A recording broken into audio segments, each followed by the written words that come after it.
templos fechados, uma Páscoa diferente, mas a alegria de saber que Ele vive, Ele reina e Ele vem, como disse no vídeo. Que a gente possa aproveitar essa oportunidade de celebrar a Páscoa em casa e ser luz, fazer a luz brilhar, como inclusive o nosso coral vai cantar no final deste culto. Então que a gente possa pensar um pouco sobre isso. E a Páscoa, meus irmãos, ela é uma mensagem de esperança. É uma mensagem que diria que é o ponto central do Evangelho. Não a Páscoa em si, mas o que se celebra na Páscoa, a morte e ressurreição de Cristo Jesus. Quando a gente olha, e eu gostaria de fazer um paralelo aqui entre a Páscoa celebrada, a primeira Páscoa celebrada lá no Antigo Testamento e a primeira Páscoa celebrada no Novo Testamento. Lá no Antigo Testamento, no hebraico, a origem da palavra que deu da Páscoa, ela vem de cochear, de saltar ou de pular, ou de passar. Então ela vem de um verbo hebraico que tem esse significado, que pode significar saltar, pular, ou então até mesmo passar. Pode ser tanto uma referência no sentido de que a morte, e aí a gente lembra do contexto da última praga lá no Egito, antecedendo a libertação do povo de Deus da escravidão. E aí naquele momento a gente vê então uma ideia de que ou porque a morte, digamos assim, pulou as casas que estavam celebrando a Páscoa e não houve morte, ou, e aí com mais propriedade, no sentido da passagem do Senhor pela terra do Egito. E quando a gente olha para a celebração naquele momento no Antigo Testamento, e esse texto está lá em Êxodo, lá no capítulo 12, onde tem então a celebração da primeira Páscoa, e convido os irmãos para fazer isso nesse momento, para a gente ver a primeira celebração da Páscoa. E diz o seguinte então, nós vamos ler a partir do versículo 3. Falem a toda a congregação de Israel, dizendo: no dia 10 deste mês, cada um tomará para si um cordeiro para cada família. O cordeiro será sem defeito.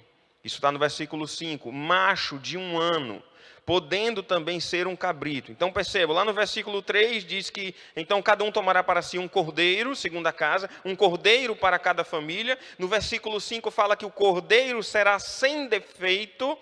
No versículo 7 diz que pegarão um pouco do sangue e o passarão nas 2 ombreiras e na viga superior da porta, nas casas em que o comerem. Então eles tinham que, além de comer o cordeiro, de sacrificar o cordeiro, pegar o sangue do cordeiro e passar nos umbrais das portas.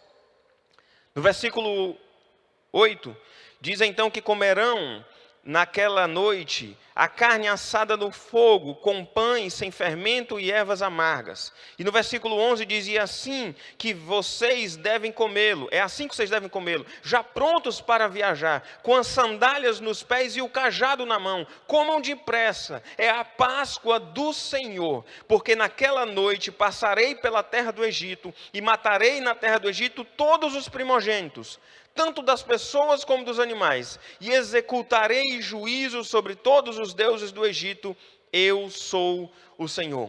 Então a passagem da Páscoa, a celebração da Páscoa, naquele momento em que o povo ainda estava preso, trazendo então a celebração da Páscoa que antecedeu a passagem da última praga, que seria a passagem do Senhor naquele momento, trazendo a morte dos primogênitos, que seria o ato que culminaria com a libertação do povo.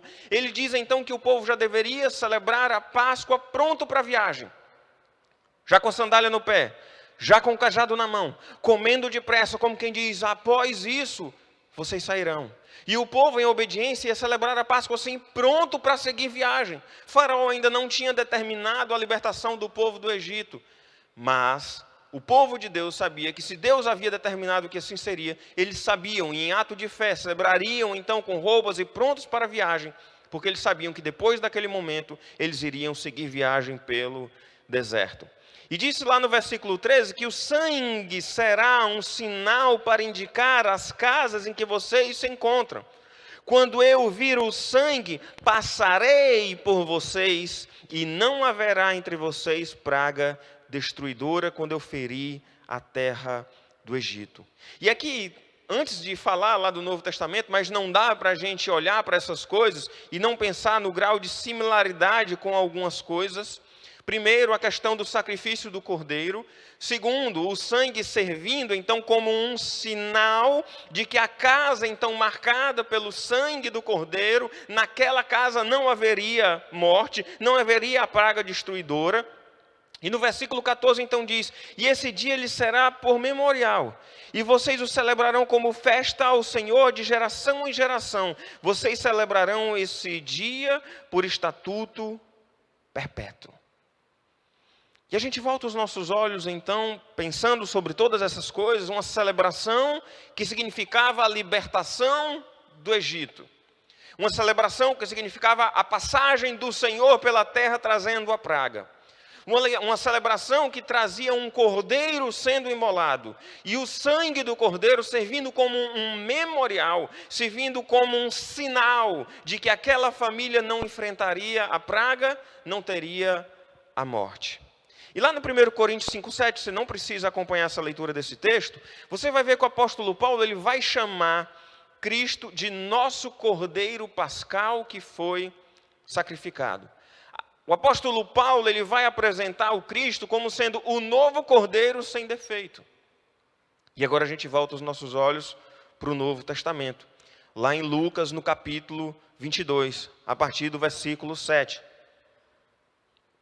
E diz então que chegou o dia da festa dos pães asmos, ou dos pães sem fermento, em que era necessário fazer o sacrifício do cordeiro pascal.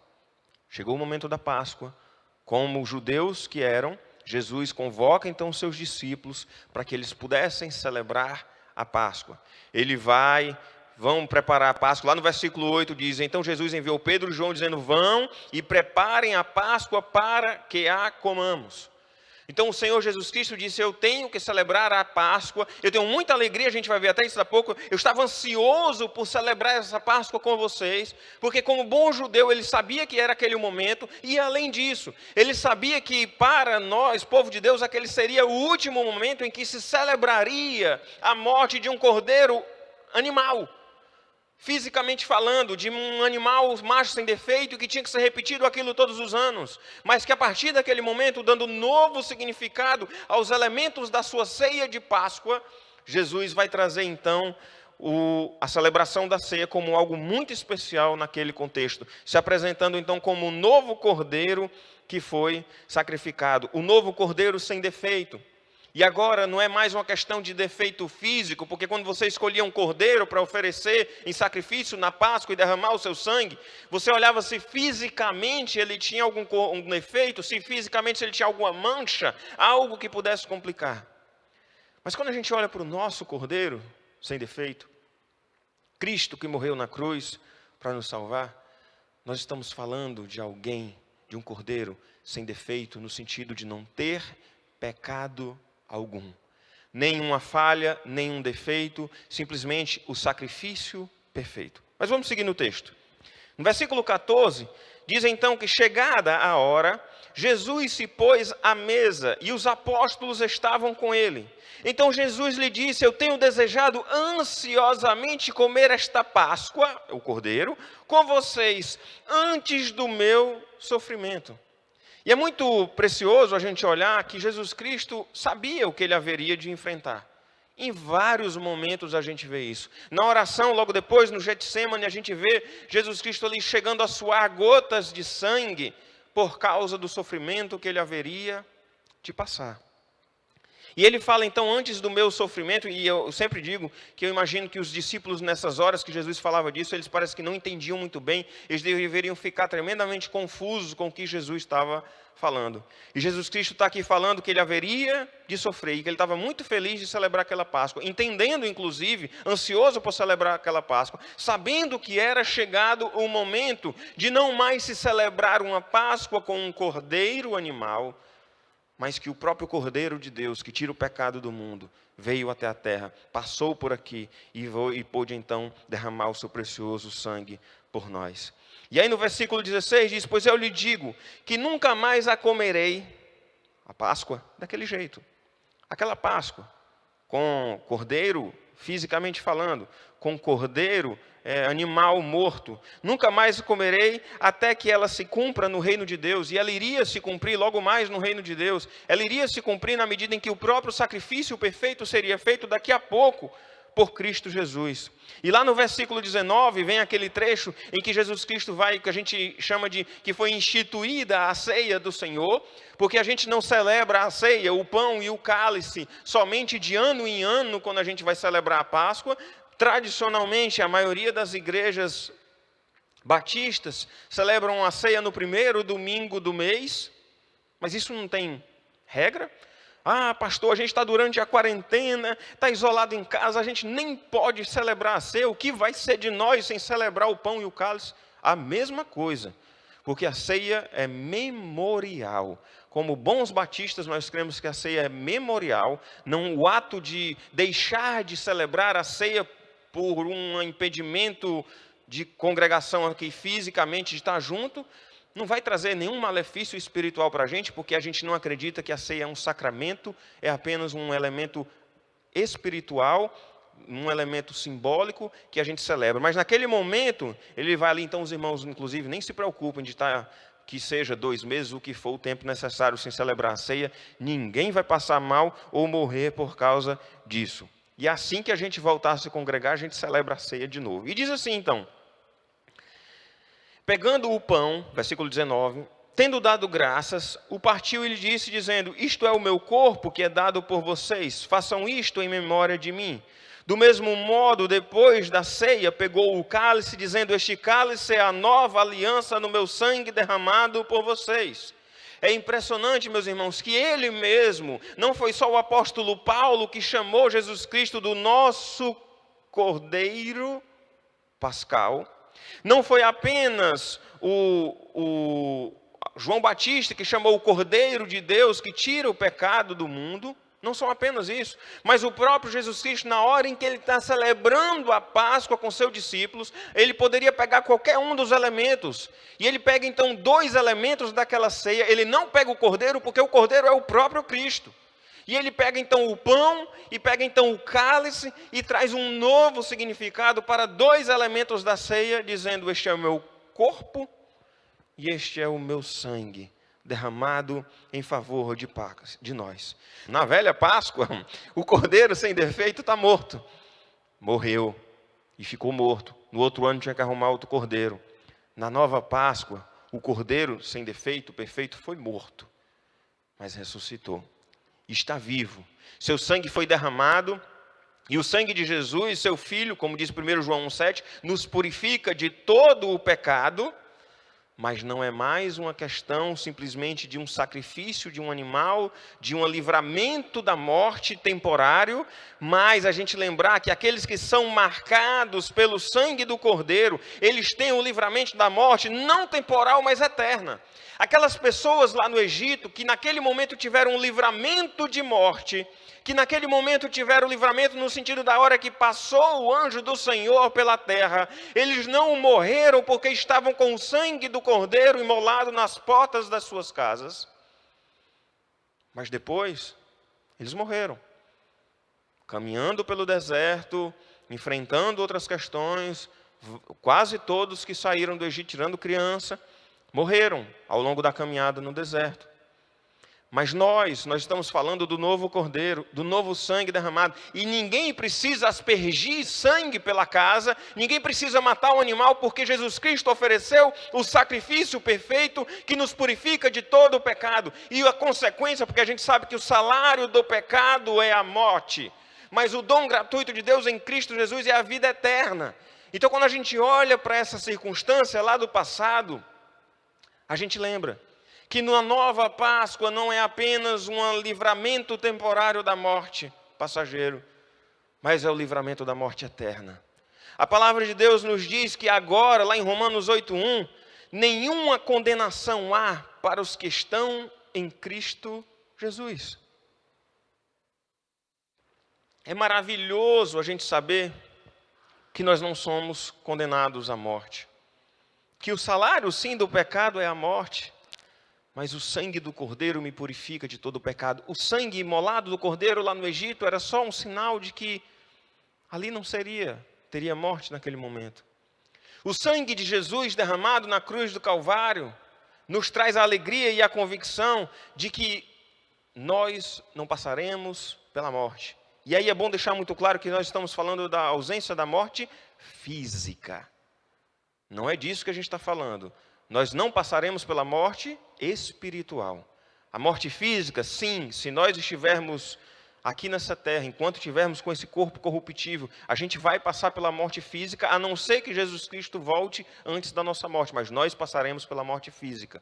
Mas nós, os que estamos vivos espiritualmente, a morte física é simplesmente uma passagem da realidade material para a realidade plenamente espiritual, da realidade terrena, corrompida e que está sujeita a vários problemas, e vamos viver a eternidade com o Senhor Jesus Cristo.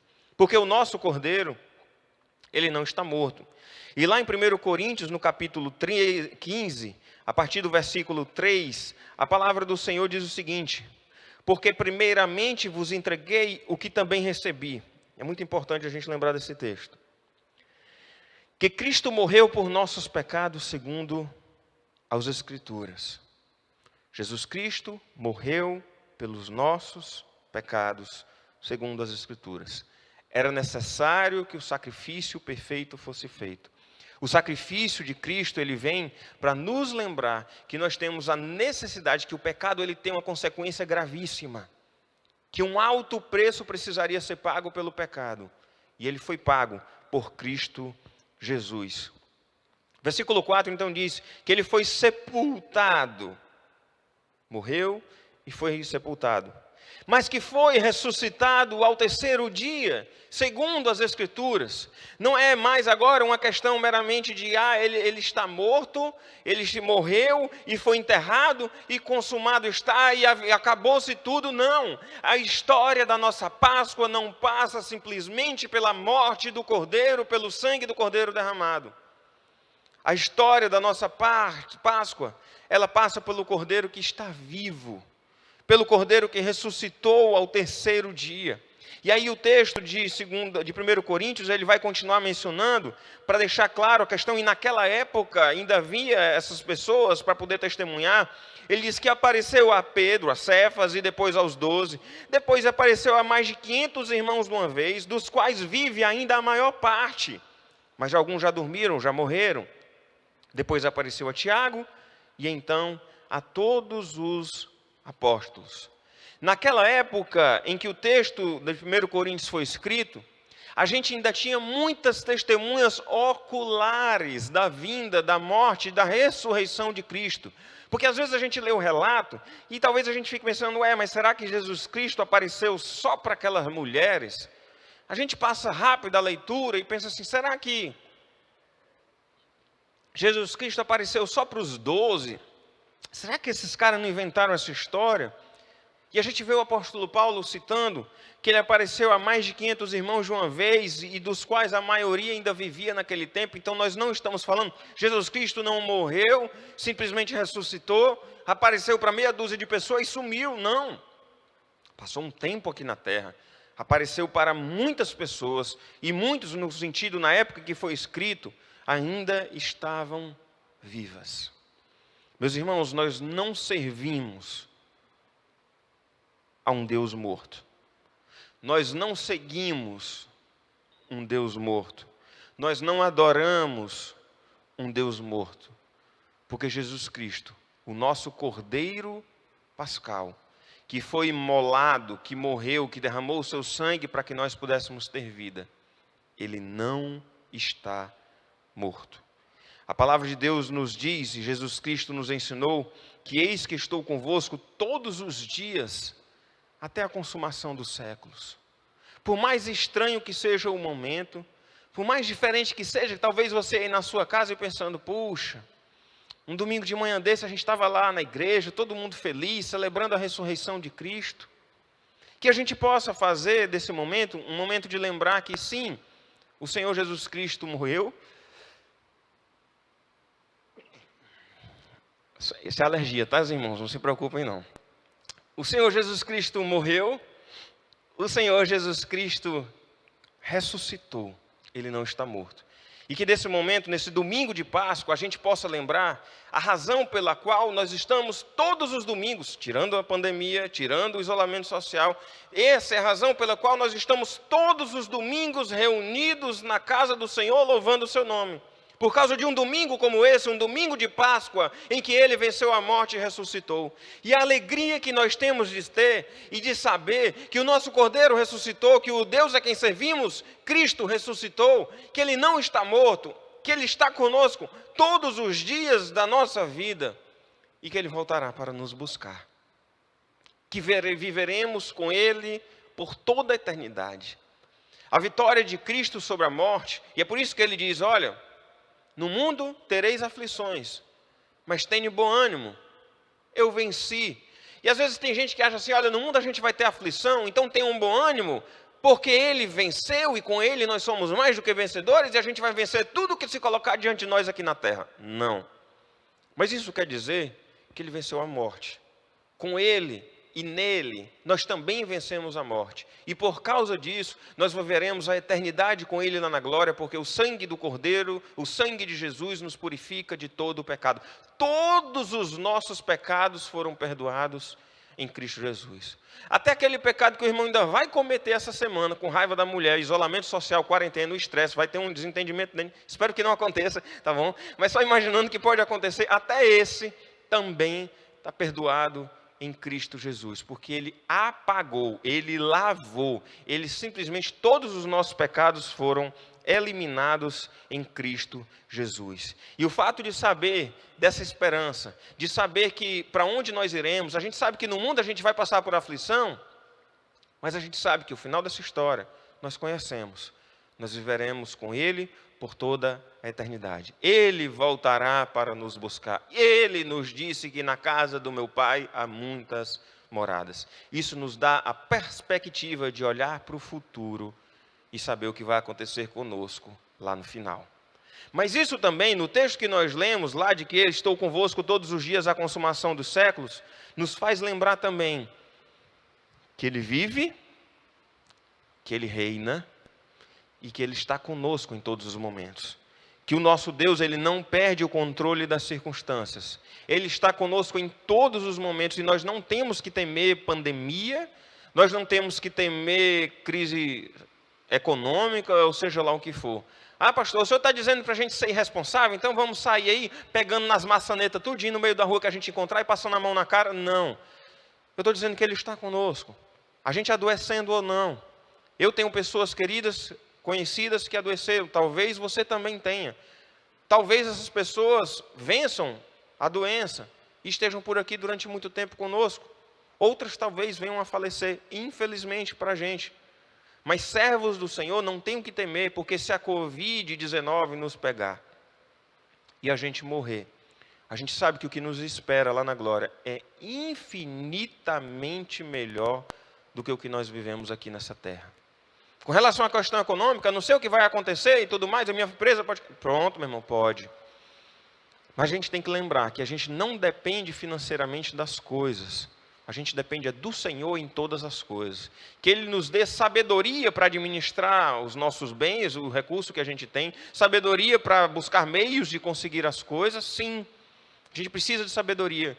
Mas que a gente não deposite a confiança da nossa segurança, da nossa estabilidade, da nossa segurança financeira, ou seja lá o que for, em aspectos materiais que podem ser tomados. Mas a gente descanse no Senhor, que é o dono do ouro e da prata, e que é Ele quem nos sustenta. Ele está vivo, Ele reina, e Ele tem cuidado de nós. Que nesta Páscoa, tão diferente, eu não conheço, na história acho, do Brasil, isso não aconteceu de se celebrar uma Páscoa com as igrejas fechadas. Mas que nós já possamos aproveitar o nosso tempo em família, você com sua família, eu com a minha, e a gente possa lembrar do sacrifício de Cristo, celebrar ao Senhor e agradecer pela vitória dele sobre a morte.